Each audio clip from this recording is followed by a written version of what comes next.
नमस्कार। आप सभी को हमारे पॉडकास्ट विजन स्टोरी टेल में स्वागत है।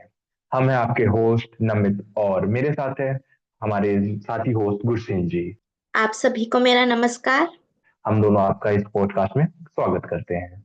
यह एक ऐसा पॉडकास्ट है जहां हम हमारे आरएसवीआई एनजीओ के विजुअली इम्पेयर्ड मेंबर से मिलते हैं और उनके जीवन और उनकी उपलब्धियों के बारे में बात करेंगे, जिससे हम सबको एक प्रेरणा मिलेगा और कुछ सीखने को मिलेगा।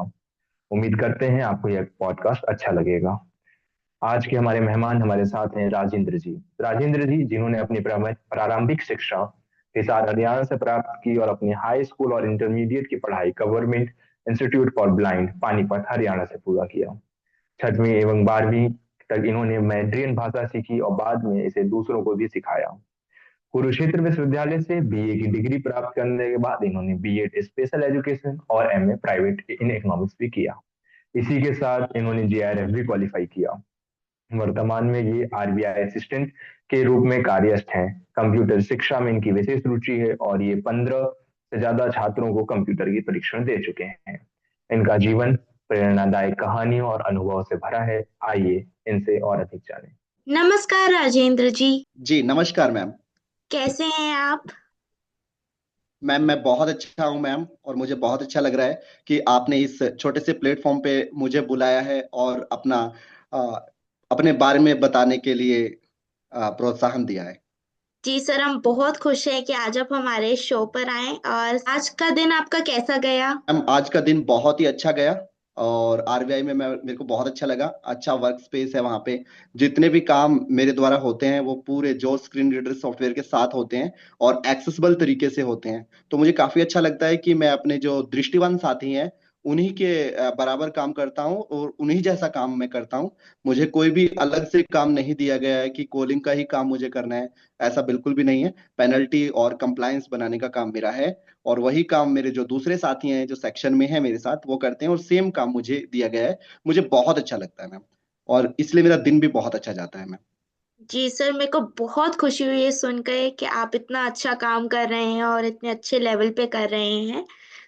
तो आइए राजेंद्र जी हम आगे बढ़ते हैं और चालू करते हैं अपने प्रश्न और उत्तर का ये सत्र। तो राजेंद्र जी हमारा पहला प्रश्न आपसे ये है कि आप हमारे संस्था आरएसपीआई एनजीओ से कितने समय से जुड़े हैं और कैसे जुड़े।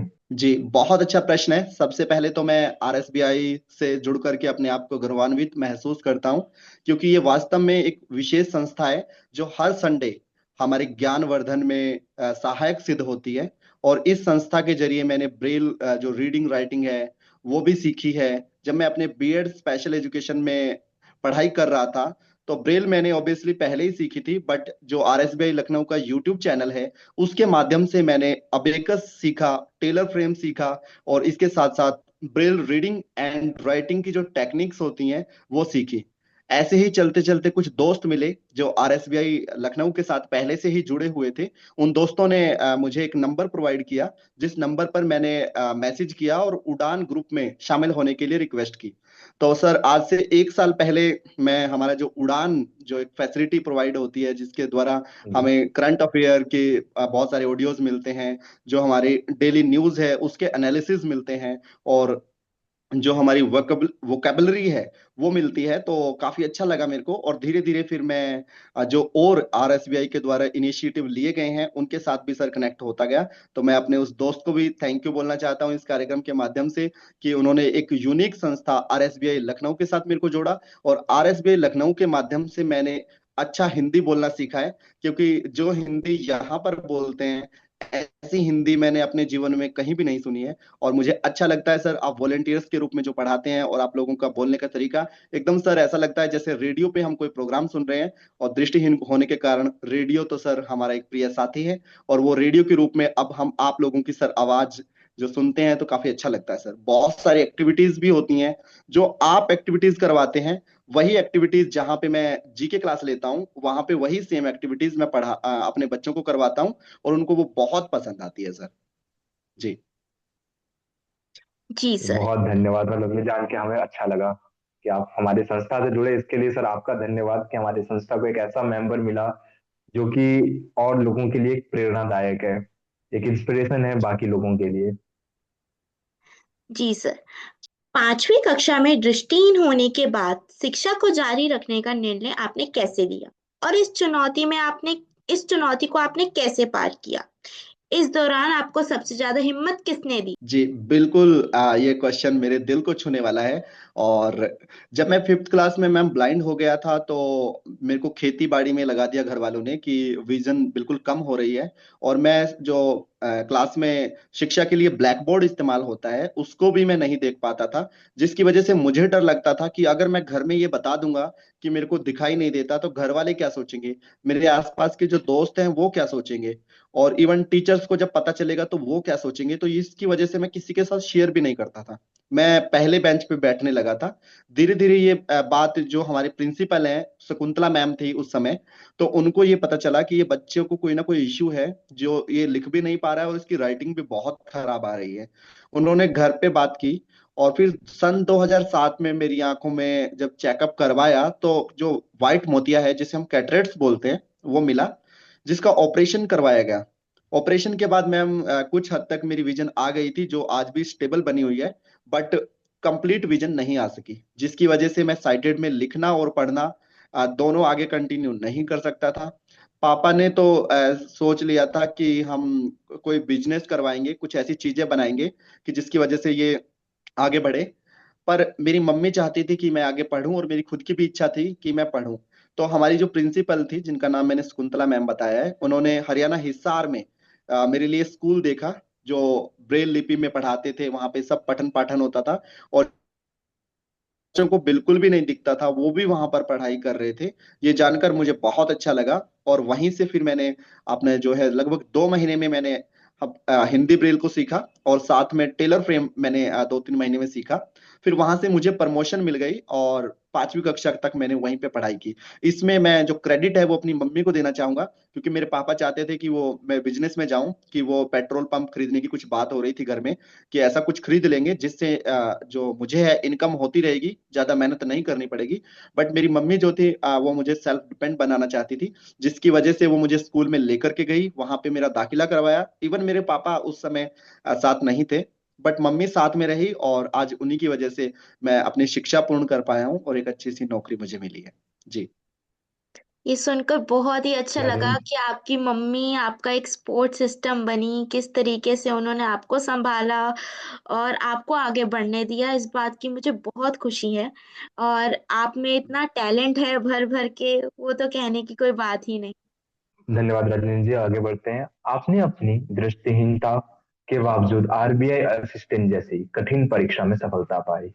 इस सफर में आपको कौन कौन सी चुनौतियों का सामना करना पड़ा और आपने उन्हें कैसे, और उन चुनौतियों का आपने सामना कैसे किया? बिल्कुल सर। सर मेरे जितने भी दोस्त थे वो सब बैंकिंग में ही लगे हुए थे, कोई बैंक में असिस्टेंट मैनेजर था, कोई मैनेजर था। तो जब मैं 9th क्लास में था तब मुझे पता चला कि हमें ब्लाइंड हूं तो मैं ऐसी कौन सी चीजें हैं जिसको स्ट्रोंग बना सकता हूं। तो उसमें दो चीजें मेरे सामने निकल करके आई, एक इंग्लिश और दूसरी मेरे पास आई जीके। कि जीके और इंग्लिश ऐसी चीजें हैं जिन पर हमें दूसरों पर निर्भर नहीं रहना और ये चीजें हमें बहुत आगे तक ले जा सकती हैं।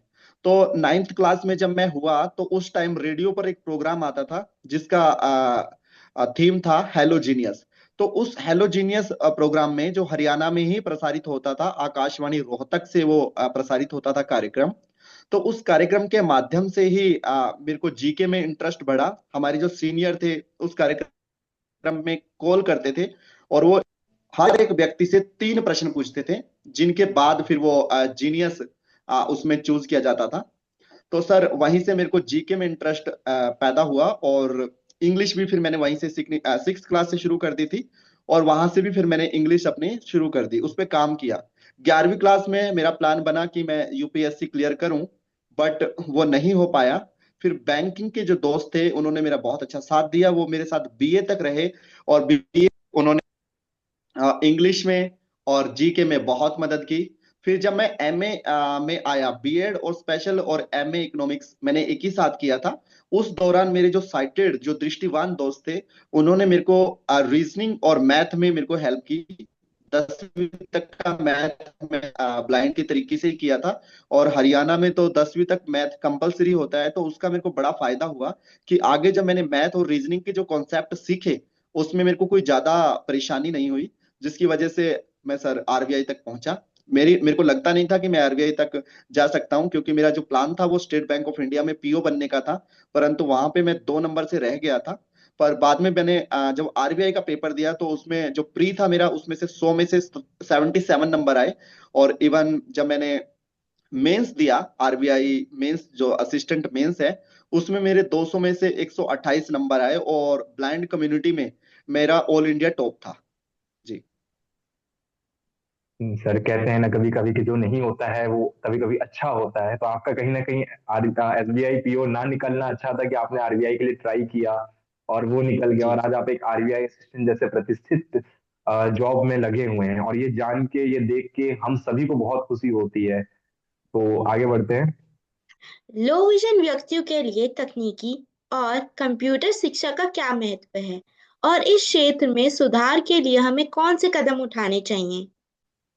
जी। बहुत अच्छा प्रश्न है। जैसे आज तकनीक बढ़ रही है, उसके हिसाब से मैं देखूं तो जो स्टीरियोटाइप सोच होती थी कि ये कुछ नहीं कर सकते, या फिर डोनेशन वगैरह ही इनके नाम पे कलेक्ट किया जा सकता है, तो मैं मानता हूं कि जो दृष्टिहीन लोग हैं वो जब से ब्रेल स्क्रिप्ट आई है, और जब से हमारे accessible computer with screen reader और accessible mobile devices with screen reader, जब से ये फैसिलिटीज हम लोगों के हाथ में आई है, तब से मुझे लगता है कि अब हम लोग बिल्कुल पीछे नहीं हैं।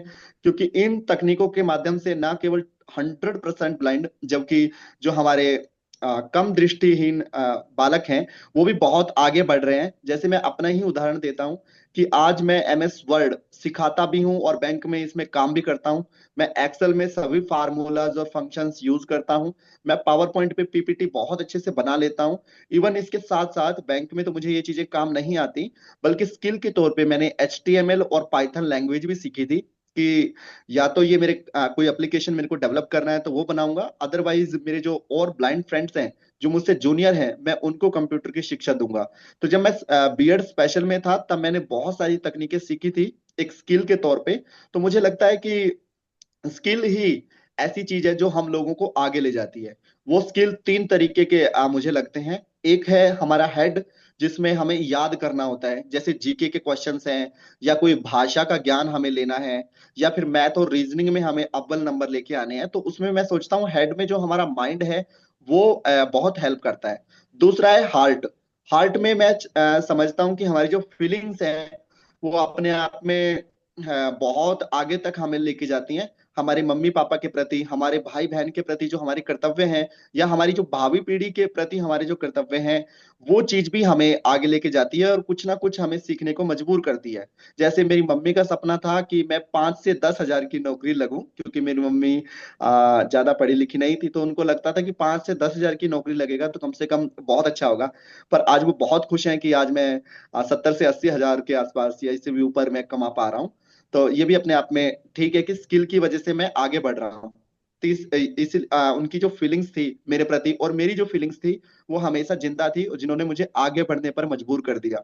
तीसरा मैं मानता हूँ कि हैंड, जो हमारे हाथ हैं, ये बहुत कुछ कर सकते हैं। जैसे इन हाथों से मैंने म्यूजिक की स्किल लिया, जैसे गिटार, फ्लूट, इवन ढोलक, तबला, ये भी स्किल मैंने सीखे। और साथ ही साथ हिंदी, इंग्लिश और पंजाबी और मैंड्रिन, इन 4 भाषाओं में मैंने टाइपिंग सीखी। और इनके पीछे उद्देश्य एक ही था कि सरकारी नौकरी नहीं मिलती है तो मैं अपना प्राइवेट बिजनेस शुरू कर सकता हूँ, अपना जो सेल्फ डिपेंड काम है वो शुरू कर सकता हूँ। तो मेरा यही मानना है कि जो कंप्यूटर एजुकेशन है और उसके साथ जितनी भी हमारी लो विजन एड्स हैं, वो हमें हेल्प करती हैं। हमें वो जल्द से जल्द सीख लेनी चाहिए। स्कूली एजुकेशन में ही सीख लें तो बहुत अच्छी बात है, ताकि आगे हमें दिक्कत ना आए। जी। आपने बताया कि आपने मैरिडियन भाषा सीखी, तो हम ये जानना चाहेंगे ये जो मेरिडियन भाषा सीखी और सिखाना, और हमारी जब पहले बात हुई थी तो आपने उसमें बताया था कि आपने मेरिडियन भाषा सिखाया भी है, तो ये जो सीखने और सिखाने का अनुभव था, इसका आपके जीवन पर क्या असर पड़ा? और अगर आप हमें कुछ बोलकर सुनाएं मेरिडियन भाषा में तो हमें बहुत अच्छा लगेगा। जी सर। सर जब मैं छठी 5वीं क्लास तक मैं ब्लाइंड स्कूल में आ गया था, पहली से 5वीं मेरा ब्लाइंड में हो गया और मैंने ब्रेल सीख ली। तो उसी दौरान मेरे पापा जो थे वो कॉन्ट्रैक्टर का काम करते थे, आर्किटेक्चर और कॉन्ट्रैक्टर दोनों ही काम है। इस काम में सर होता है कि हम सरकारी बिल्डिंग या प्राइवेट बिल्डिंग का ठेका लेते हैं और उसको बनाने का काम करते हैं। इसमें फायदा भी होता है और नुकसान भी होता है। दोनों ही चीजें चलती हैं। तो एक ऐसी ही बिल्डिंग का निर्माण हमने किया था अपने डिस्ट्रिक्ट में, जिसमें बहुत सारी भाषाएं सिखाई जा रही थी। तो उसी दौरान मेरे पापा की अच्छी दोस्ती हो गई उन लोगों से जो वहां पर मैंड्रीन सिखाते थे। तो मेरे पापा ने बताया कि मेरा एक लड़का है जिसको दिखाई नहीं देता है, प्रॉब्लम्स शेयर की, जिसके बाद उन्होंने सुझाव दिया कि भाषा एक ऐसी चीज है जिसमें ना तो कोई साइटेड होता है ना कोई ब्लाइंड होता है। जब जो प्राकृतिक रूप से दिमाग मिला हुआ है, उसी की ही सहायता से आप जो नया स्किल है उसको सीख सकते हो। तो ये बात फिर धीरे धीरे मुझे पता चली, और मैंने इंग्लिश में थोड़ा कम ध्यान दिया, जबकि मैंड्रीन एक नई भाषा थी, इसको ज्यादा सीखा और छठी से 12वीं तक इसका बहुत अच्छे से अभ्यास किया। और आज ब्लाइंड एक्टिविटी वर्क मेरा यूट्यूब चैनल है, उस पे 20 सैंपल वीडियोस भी पड़े हुए हैं, जो वहां से लोग सुन करके कि मैं कैसा पढ़ाता हूँ, वो सैंपल वीडियोस मैं उन लोगों के पास भेजता हूँ। उनको अच्छा लगता है तो फिर वो सीखने के लिए मेरे पास भी आते हैं। सीखने और सिखाने के अनुभव में सर मुझे बहुत अच्छा लगता है, क्योंकि मैंने स्पेशल एजुकेशन से बीएड किया है।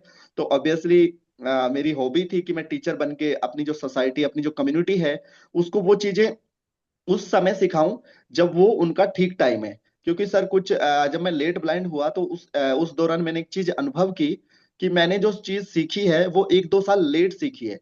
पर जब मैं अपने फील्ड में जाता हूँ, अभी तो खैर मैं बैंकर हो गया हूँ, बट फिर भी जब भी मेरे को टाइम मिलता है, जब मैं अपने स्कूल में जाता हूँ, तो मैं उनको ये बात शेयर करता हूँ कि कोई भी चीज आपको है वो टाइम के साथ ही सीखनी है। ऐसा नहीं कि टाइम लेट हो गया और आप बाद में सीख रहे हो, ऐसा बिल्कुल मत करना, बाद में आपको बहुत अफसोस होगा इस बात का। आपको कोशिश करनी है कि आप टाइम के साथ बहुत सारे स्किल को एक्वायर कर सकें और बहुत सारी नई चीजें सीख सकें। उसी में सर मैंने चाइनीज सीखी थी। अब है सर आपका प्रश्न कि मैं चाइनीज बोलूं, तो मैं हिंदी और चाइनीज दोनों बोलूंगा, ताकि जो सुनने वाले हमारे श्रोता हैं उनको समझ में आए, उनके ऊपर से कुछ भी ना जाए। तो जैसे चाइनीज में बोलना है मुझे कि हेलो आप कैसे हैं, तो सर मैं बोलूंगा नी हाओ मा, नी हाओ मा। यहाँ पे नी का अर्थ है कि हेलो, और हाओ मा का अर्थ है कि आप कैसे हैं। सामने वाला सर उत्तर देगा वा ये हन हाओ। वा का अर्थ होता है मैं, ये का अर्थ होता है बी, और हन हाओ का अर्थ होता है ठीक हूं। यानी अगर किसी चीनी भाषी को ये बोलना है कि मैं तो ठीक हूं, तो वो बोलेगा वा ये हन हाओ। फिर वो बोलेगा और आप, जैसे इंग्लिश में बोलते हैं हम एंड यू, तो उसकी जो चाइनीज होगी वो होगी नी ना। नी ना मतलब और आप। तो इसका आंसर होगा वाये हन हाओ। सिंपल, मैं भी ठीक हूँ, वाये हन हाओ। तो ये सर चाइनीज है। कुछ इसमें जैसे चाइना को चाइनीज में बोलते हैं चुंगवा। जैसे सर इंडिया को हम हिंदी में भारत बोलते हैं, वैसे ही चीन को चीनी भाषा में चुंगवा बोलते हैं। और जो चीनी भाषा है उसको चाइनीज में बोलते हैं चुंगवान। ये सर वहां के जो मैंड्रीन है वैसे ही है। जैसे उनको भारत बोलना है तो वो लोग भारत नहीं बोलते, ना ही वो इंग्लिश में तो इंडिया बोलेंगे, बट अगर उनको चीनी भाषा में भारत बोलना है तो वो भारत को इंतु इंतु इंतु बोल करके संबोधित करते हैं।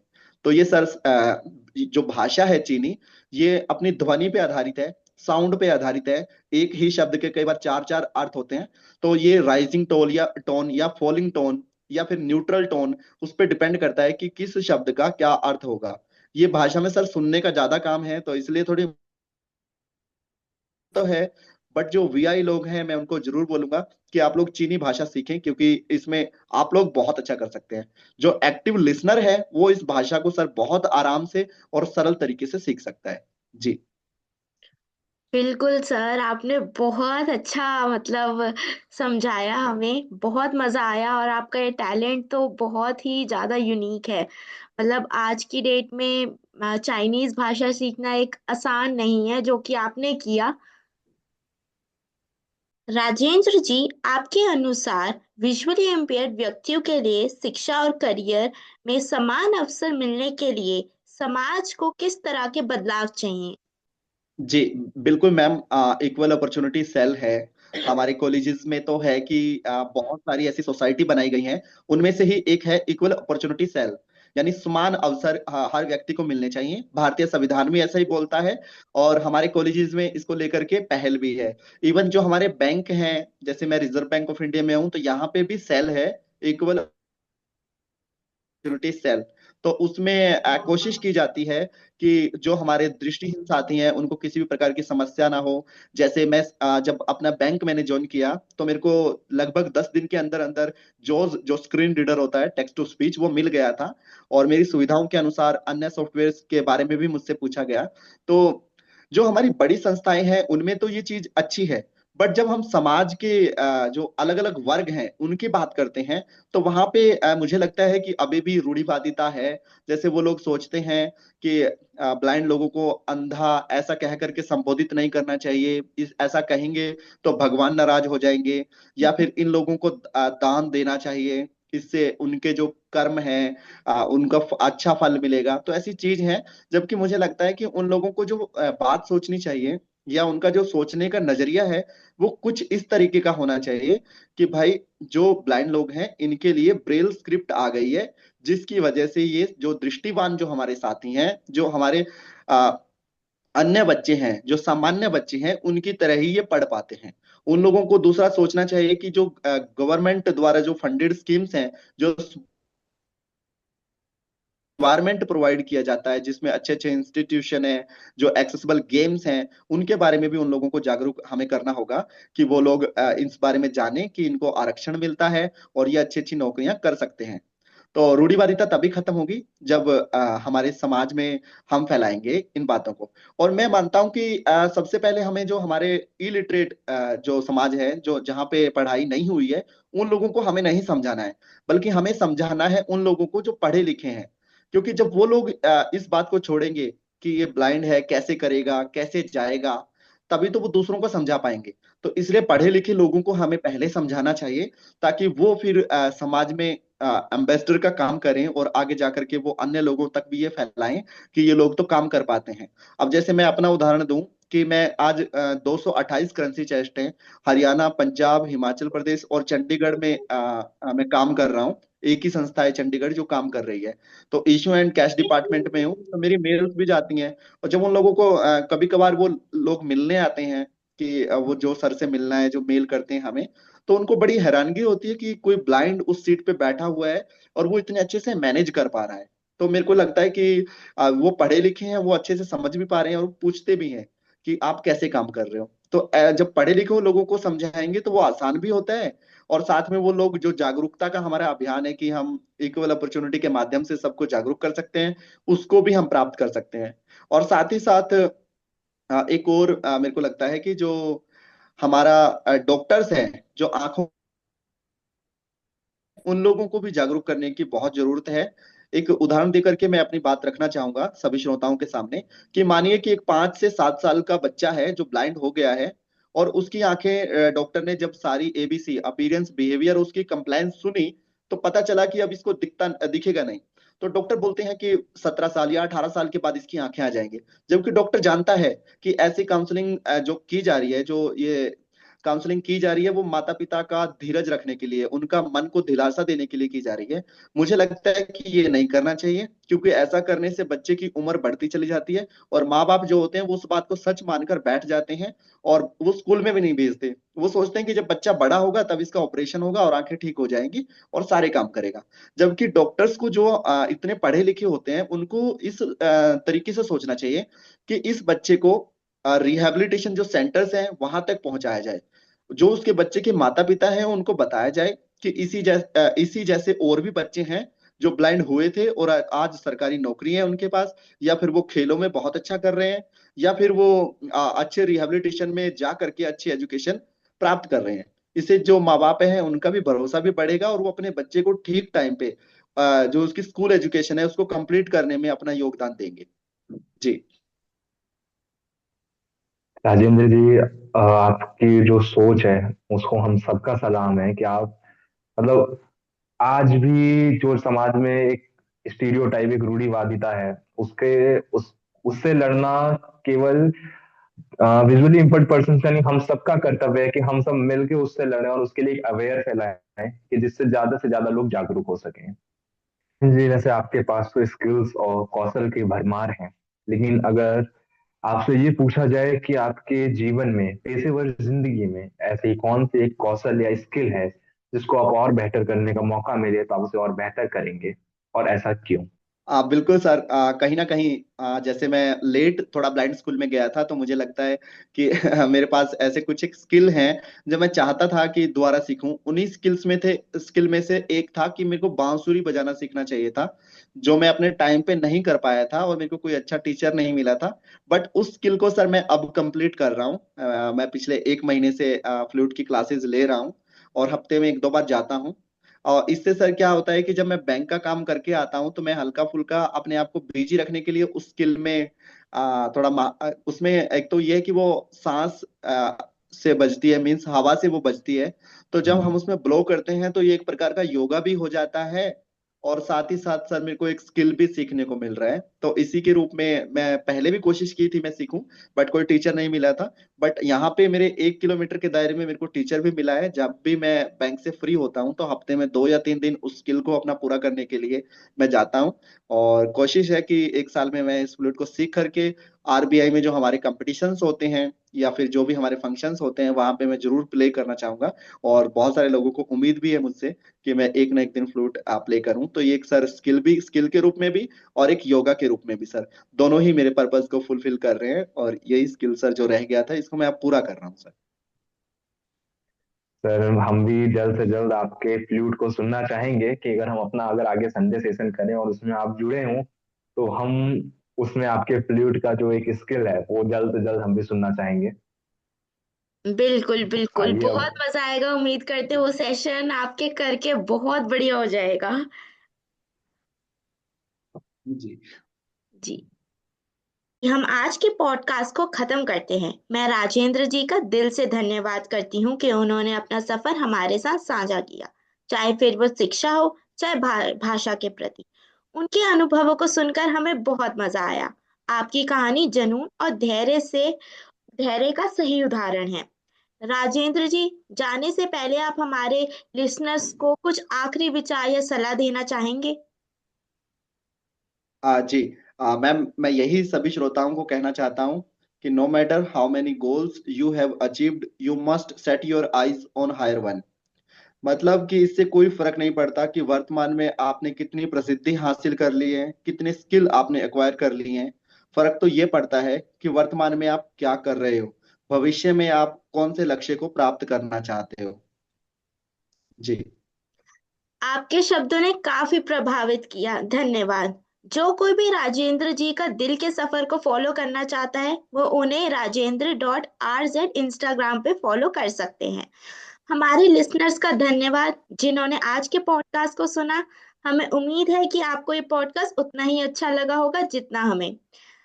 हमारे अगले पॉडकास्ट के लिए बने रहें। तब तक आगे बढ़ें और अपने सपनों को हार न मानने दें। शुक्रिया सबका। धन्यवाद राजेंद्र जी, आज हमारे साथ जुड़ने धन्यवाद। के लिए आपका बहुत बहुत शुक्रिया।